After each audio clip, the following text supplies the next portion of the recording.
আজ বিকালে হঠাৎই ঠিক করলাম যে একটু দিদির বাড়িতে যাব, কেননা ওকে অনেক দিন দেখি না। তার থেকেও বড় বিষয় হচ্ছে ওখানে আমার একটা ছোট্ট পাখি থাকে, ওকেই দেখতে যাব। ফোনে কথা হয় রোজই, কিন্তু ফোনে কথা বলে না স্বাদ মেটে না।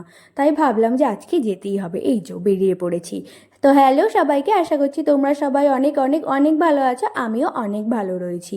আজকে আমাদের ভাগ্যটা খুবই ভালো ছিল, যার জন্যে গেটটা খোলা ছিল আর ফাঁকাও পেয়েছি। বেশিরভাগ টাইমে এখানে মোটামুটি 30 মিনিট দাঁড়িয়ে থাকতে হয়, এত জ্যাম থাকে।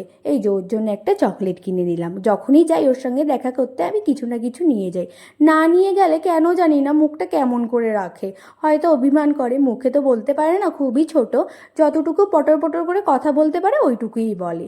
পাকা বুড়ি একটা। এই যে পৌঁছে গেছি। সম্পর্কে এটা আমার দিদির শ্বশুর বাড়ি, তার সাথেও আরেকটা সম্পর্ক আছে, সেটা হচ্ছে আমার মামা শ্বশুর বাড়ি।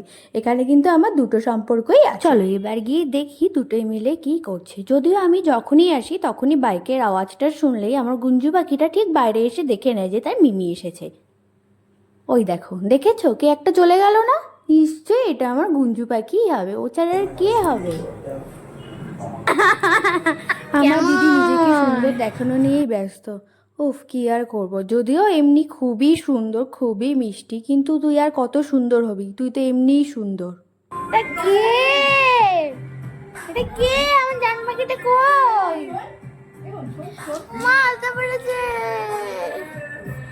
ও বন্ধু পাখি আলতা পড়েছে আমার সোনাটা।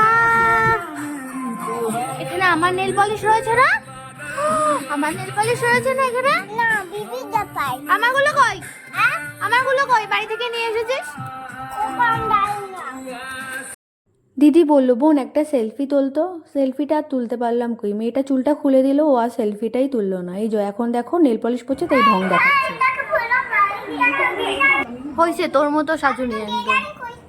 ডিজাইন না, ডিজাইন না, ডিজাইন, ডিজাইন না। এই যে আগের ব্লগে তোমরা দেখেছো যে আমি গাছ লাগিয়েছিলাম। এই যে এই বাড়ি থেকেই এই কটা গাছ নিয়ে এসেছিলাম। আমার বড় ওই পাকা বুড়িটাকে খেপাচ্ছিল বলে দেখো কি বলে।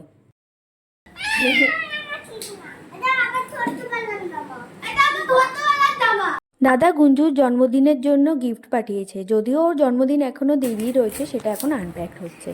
এটা হচ্ছে জন্মদিনের গিফট গুঞ্জু পাখির। গাড়িটাকে তুই কি করবি, চালাবি? মোটামুটি 1-1.5 মাস আগে থেকে ওর বাবা পাঠিয়ে দিয়েছে ওকে জন্মদিনের গিফট। তোকে কি গিফট দিয়েছে দাদা, সেগুলো তো দেখালি না একবার আমাকে। দাদা দিদির জন্মদিনের জন্য গিফট পাঠিয়েছে বলে আমি আমার বরকে একটু ব্যঙ্গ করে বলছিলাম যে দেখ দেখি একটু শেখ। যদিও আমার বর আমাকে গিফট দেয়, তারপরেও একটু খেপাচ্ছে। দেখ কিসের কি? দেখ শেখ, দেখ শেখ, ঠিক আছিস? আমি তো গরিব মানুষ, গরিব মানুষ। পিউ যে গাছগুলো দিয়েছিল আমায়, ওটারই ফুলগুলো আমাকে দেখাচ্ছিল, বলছিল যে এরকম কালারের ফুল হবে। কি সুন্দর না ফুলগুলো। পিউ ওই গাছের চারাটা কিন্তু আমাকে দিবি। কোন গাছে?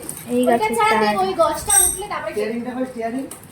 এটা ঘরেই রাখছি, বাইরে। শুধু এই বাড়িতে এসে আমি গাছটা চুরি করে নিয়ে চলে যাই, লুট করে নিয়ে চলে যাই। মালিকই তো তোকে দিয়েছে, এটাকে চুরি বলে। ওই গাছটা আমার লাগবে, এই গাছটা। পিউয়ের সাথে দেখা হলে আমার সারাক্ষণ গাছ নিয়েই কথা হয়। আর ওর বাড়িতে গিয়ে তো দেখি যে এত গাছ, তো আমি আর লোভ সামলাতে না পেরে আমি বললাম যে আমার এই গাছটা লাগবে, ওই গাছটা লাগবে, তুই আমাকে এটা দিবি ওটা দিবি। ও যদিও আমাকে দেয়, কিন্তু ওর বলে বলে মাথাটাও আমি খারাপ করি। তুমি এটা কে পড়ে দিয়েছে? মা পড়ে দিয়েছে, দেখা যাচ্ছে না। তোমার মা পড়ে দিল? কই দেখাও, আরেকবার দেখাও। খুব সুন্দর। স্টিয়ারিংটা কোথায় রাখবো? দেখো আজকে আমরা কি পড়েছি?